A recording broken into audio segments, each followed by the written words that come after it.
Captain Jake Morrison checked his instruments for the third time in 10 minutes. The readings hadn't changed.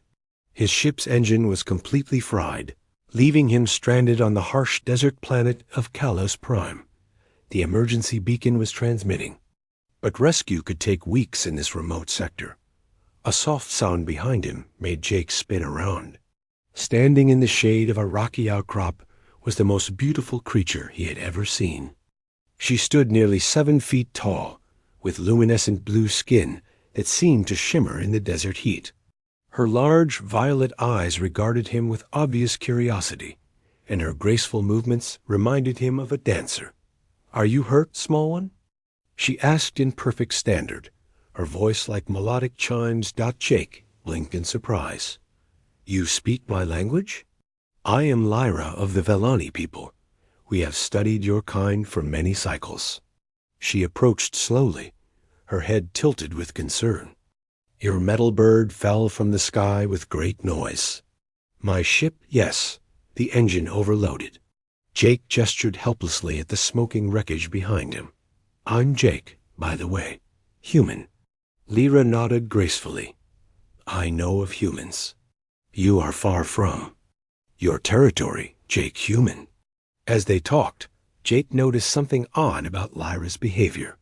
Her skin seemed to glow more brightly when she looked at him, and she kept a careful distance between them.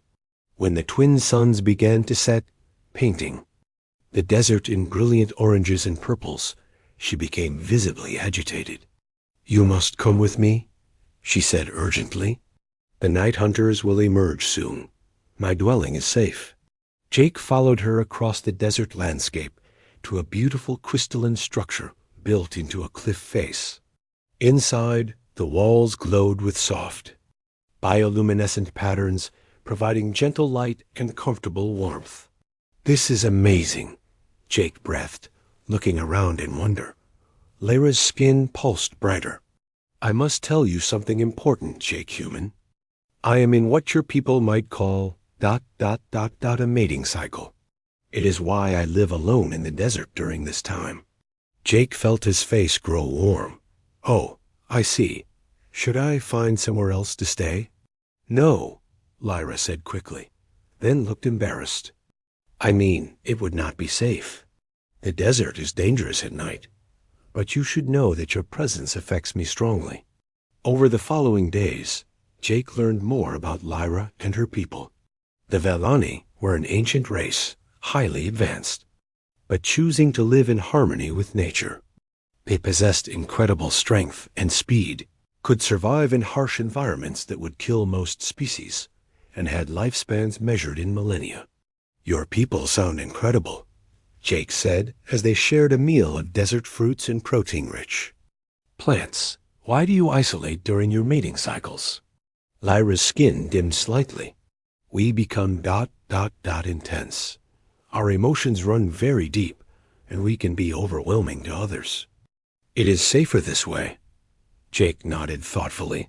He had been observing her carefully, noting how she moved with perfect grace, how she could lift boulders that would require machinery for him to move, and how she seemed to instinctively know where to find water and food in the barren landscape. "Lyra," he said finally, "what if your people's approach to this is wrong?" She looked at him in surprise. "What do you mean?" "I mean, maybe isolation isn't the answer. Maybe connection is."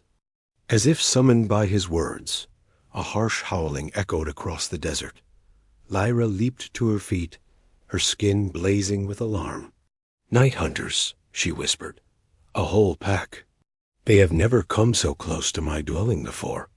The crystalline walls began to vibrate as something large struck them from outside.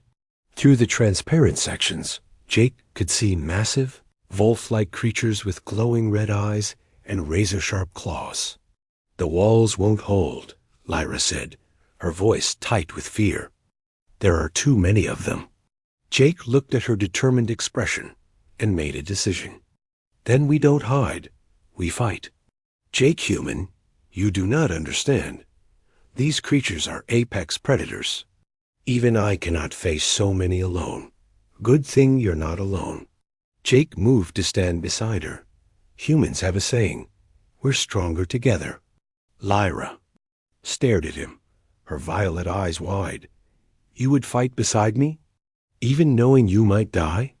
"That's what partners do," Jake said simply. Something changed in Lyra's expression. Her skin began to glow with a brilliant, steady light, and when she looked at Jake, he saw not just attraction, but something deeper.